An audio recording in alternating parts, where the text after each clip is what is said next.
What is up, guys? This is Tcg Sam here, and in today's video I'm coming at you guys with my tentative new virtual world list, testing out CROSSOUT Designator in the deck.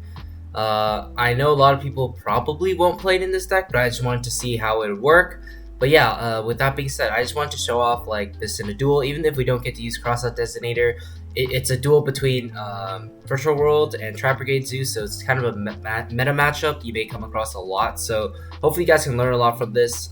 So if you guys like this type of content, be sure to let me know by leaving a like, comment, and subscribing. But with that, let's just hop straight into the duel. Alright, so hopping into the duel, we do lose the die roll and we're forced to go second.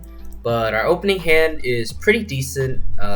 You can see that emergency teleport actually is pretty nice here, because it essentially gives us something our Lulu can target, and or worst case scenario, we can target Qinglong. If Lulu gets negated, this gives us an extra monster that we can summon out, and then normal Lulu to make some plays. So I really do like the second emergency teleport in this deck, and it really helps the deck out. But our opponent opened pretty decent as well. We have Ashe, they have Ashe, Tenki, Nerval, Revolt, Karas, so their hand is pretty nice. We only have a Bell, and even though we're only playing 8 hand traps, I still think it's totally okay, because it just lets us play a lot of these like powerful cards in our deck, like CROSSOUT, Emergency Teleport, Desire, stuff like that.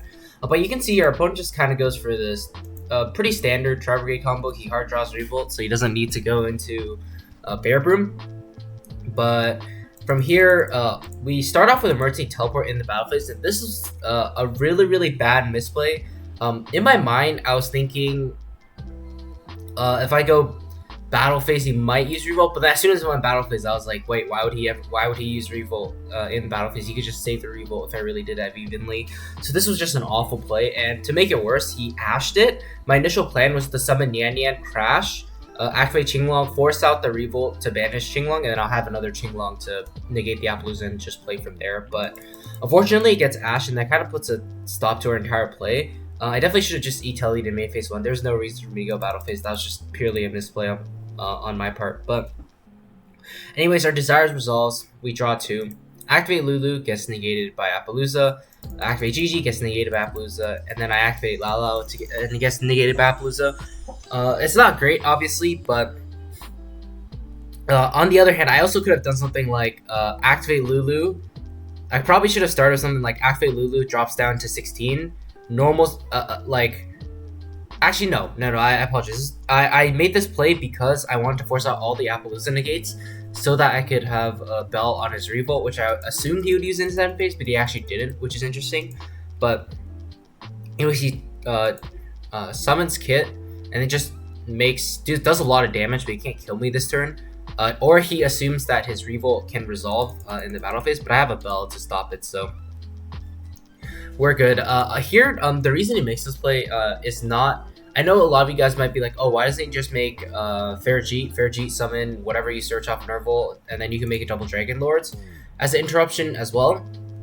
That's because he told me after he only plays 1 Fairjeet. But even if he did summon double Dragon Lords, it wasn't that great anyways. It stops one of my names, which is okay. Or if he lets one of my names go, I just have a Qinglong to force it out anyway, so it's not that big a deal. He just scoops stuff from there because he knows I have all the names in hand. He can't really do anything. But yeah, going to game 2. His opening hand, Fractal, CROSSOUT, Thoroughblade, Imperm, and Twin. So it's alright. He has a Fractal, he has CROSSOUT to protect it. I have Imperm, Desires, Qinglong, Lancia, Kowloon. So my hand's pretty decent. 2 cards to going second cards to stop him, and his Desires should it resolve. Starts with Fractal, dumps his guys, adds Karas. Normal's Karas. I Lancia here as opposed to Imperm. I'd rather save Imperm for something like Appaloosa if he's still able to make it. But CROSSOUT Designator does come down, negating my Lancia. And from here, I'm just forced to drop Imperm after he summons 2 because I can... I mean, even though I technically could play through in a single omen probably, like why wouldn't I just Imperm him here, because that was his normal summon anyways. That kind of tells me his hand isn't super great. He doesn't have access to another Trap Brigade to summon, but he just sets Imperm Twin, draw for turn, draw Lao. I start off with Kowloon. You may notice that I always Kowloon for a Desires. That's just because I don't want to banish copies of Chuchi. Chuchi is just really important for your deck because it allows you to essentially recycle a lot of your resources in addition to being an interruption, and that's very, very important. This deck gives this deck a very good grind game. You also don't want to banish more than one Yan Yan, which is why we kind of have to play 2, because if you banish the 1, your grind game just gets a lot worse. So just a quick explanation on the ratios. And here we do draw Harpy's Feather Duster, but like, you could say I sacked him, but it just doesn't matter here. Like, what is a twin and an imperm gonna do? Sure, you could say, oh, he just twins Chuchi here. Okay, I activate, I normal summon GG, activate Lao Lao, send Qinglong, and then I can play from there still anyway, so it just doesn't matter. So yeah, anyways, here we just pretty much win the game because we have access to our pretty much all 4 names in a single turn. And whenever you resolve even 3 out of the 4, you should just be winning that game regardless. When we resolve 4, we win the game as well. Here I make this play to try to force out Nibiru because I'm like, oh, he's obviously going to nip me here. Otherwise, I can just add Lancey and he can't play next turn. Because I had no way to make...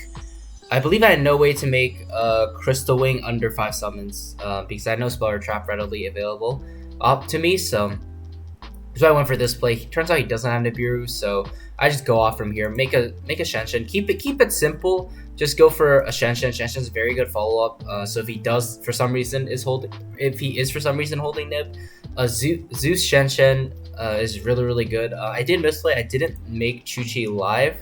I definitely should have tried to make it live somehow with, I don't know, either sending a Sean Wu or something. Yeah, I could have sent a Sean Wu or something just to make it live.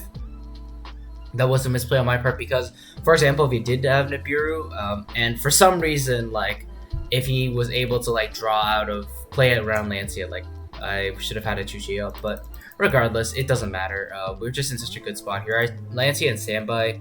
I'm not afraid of Gamma. If he Gammas me, his last card literally has to be Desires, and then his Desires needs to get him into very, very specific cards to be able to out my board, so I wasn't worried about Gamma. He just has a zoo, but it doesn't matter because I can just Zeus send the zoo on normal, and yeah, that's it. We close out the game there. So even though we didn't get to see how good Crossout is in the deck, I just kind of want to showcase just a meta duel between Tri-Brigade Zoo and Virtual World. Definitely do not sleep on this deck, even though it's a budget deck. It's still a very, very powerful deck. I would argue it's definitely up there in tier 1, on the upper end of tier 1. And just don't sleep on this deck just because it's a super, super cheap deck. So yeah, that's going to do it for me, guys. Hopefully you guys enjoyed the video. If you did, let me know in the comments below. Also, let me know if you're a Virtual World player, if you would play CROSSOUT Designator in your deck. I am just testing it out right now. I don't know if I'd play it in my deck. Obviously, we didn't draw it here, so we can't really say. But in theory, I think it's very, very good. But yeah, with that being said, hopefully you guys enjoyed the video, and I will see you guys soon. Take care.